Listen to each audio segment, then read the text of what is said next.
Hola a todos, en el siguiente vídeo vamos a ver el trazado de la hipérbola por radios vectores y haces proyectivos. Una rama de la curva la haremos por radios vectores y la otra la haremos por haces proyectivos.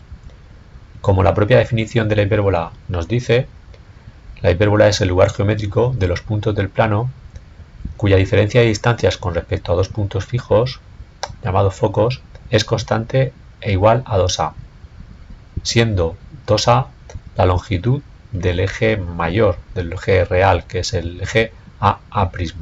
En este caso, la hipérbola va a tener dos ejes, este sería el eje real, AA', y tendrá también un eje imaginario, que será el eje B'. Este eje no interviene o no forma parte de la hipérbola, sin embargo, el punto A y el punto A' sí son puntos que pertenecen a este. Para la hipérbola se cumple el teorema de Pitágoras, de forma que c al cuadrado es igual a al cuadrado más b al cuadrado.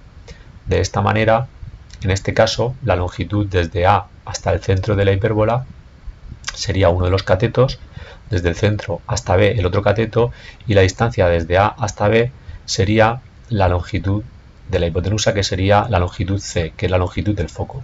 De manera que si cogemos esta longitud desde A hasta B y con centro en el centro de la hipérbola trazamos un arco, obtendríamos los focos F y F' de la hipérbola. Una vez que tenemos los focos, pues tendríamos que coger una serie de puntos aleatorios sobre el eje, de manera que una vez que tenemos los puntos determinados sobre el eje real de la hipérbola, cogeríamos la distancia desde el punto hasta el vértice y trazaríamos un arco con centro en el foco. Cogemos la distancia desde A' hasta el punto y con centro en el foco trazamos un arco. Y hacemos la misma operación con todos los puntos, siempre el radio del vértice al punto y el centro en el foco. Una vez que hemos trazado todos los radios, con todos estos arcos que tenemos de cada uno de los puntos que hemos trazado sobre el eje, haríamos lo mismo desde los puntos hasta el vértice opuesto. Y esta vez cogeríamos y utilizaríamos de centro el foco F en vez del foco F'. Bien, pues cogeríamos la longitud desde A hasta el primer punto y centro en el foco, y repetimos la operación hasta que nos vaya cortando con el resto de arcos que hemos trazado anteriormente. Una vez que tenemos todos los puntos, estos serían los puntos de la hipérbola, de esta rama de la hipérbola, pues los unimos y ya tendríamos el trazado. Pero hay una parte que nos faltaría, puesto que este es el último punto y nos faltaría continuar la curva, ya que es una curva abierta, no está cerrada. Para ello vamos a trazar las asíntotas de la hipérbola. Estas asíntotas son las diagonales del rectángulo formados por el eje real y el eje virtual, el eje imaginario. Es decir, que trazamos paralela por B y B' al eje real y por A' al eje imaginario, y obtenemos un rectángulo o un cuadrado si se trata de una hipérbola equilátera,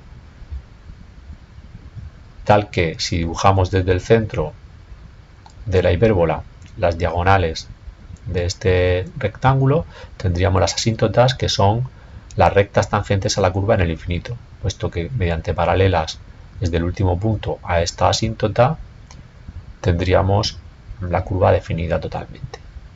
Bien, ahora vamos a hacer lo mismo en el otro lado, pero esta vez lo vamos a hacer por haces proyectivos. Para ello necesitamos un punto.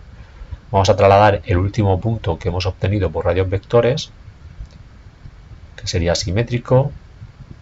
Trazamos la longitud y este punto que hemos obtenido vamos a tenerlo igual en el extremo contrario. Es decir, estos serían simétricos a los puntos más alejados de los que hemos obtenido por radios vectores.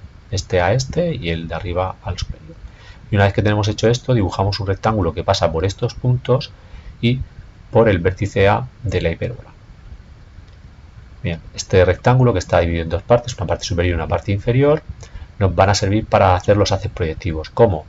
Pues dividiendo en el mismo número de partes tanto la parte superior e inferior como el extremo externo de la curva. Es decir, dividimos esto en número de partes iguales, serían 6 partes iguales. Dividimos 6 partes, trazamos las paralelas por el último punto. Una vez que hemos trazado estas paralelas, utilizaríamos esta longitud para trasladarla en la parte inferior, cojo el arco y lo traslado y tengo esta misma longitud en la parte inferior, y ahora voy a utilizar el teorema de Tales para la parte superior. Igual, cojo 1, 2, 3, 4, 5 y 6 partes, 1 con el extremo, y mediante paralelas tengo las divisiones que me van a servir para también la parte inferior. Cojo la longitud y la traslado en la parte inferior el mismo número de veces. Y ahora utilizaríamos para la parte superior e inferior el vértice más cercano, es decir, el vértice A, y para las partes externas, para las partes del lateral externo, utilizaríamos el vértice opuesto, A'.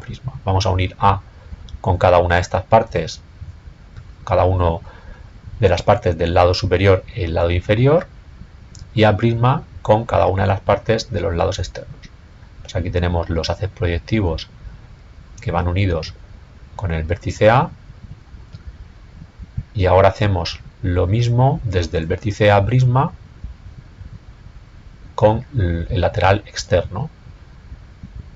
Ahí tendríamos los diferentes haces que van al vértice opuesto, A', y una vez que los tenemos todos trazados, las intersecciones de estos haces del vértice A' con los que hemos trazado previamente con el vértice A nos dan los puntos de la hipérbola, que unidos nos dan la rama comprendida dentro de este rectángulo. Ahora haríamos lo mismo que hemos hecho antes, es decir, dibujaríamos la asíntota, puesto que este punto es el último y necesitamos definir la curva más allá de ese último punto. Dibujamos la diagonal del rectángulo, y cuando tenemos la diagonal del rectángulo, como son las paralelas a la curva en el infinito, pues mediante una recta, pues mediante una paralela lo hacemos. Espero que lo hayáis entendido.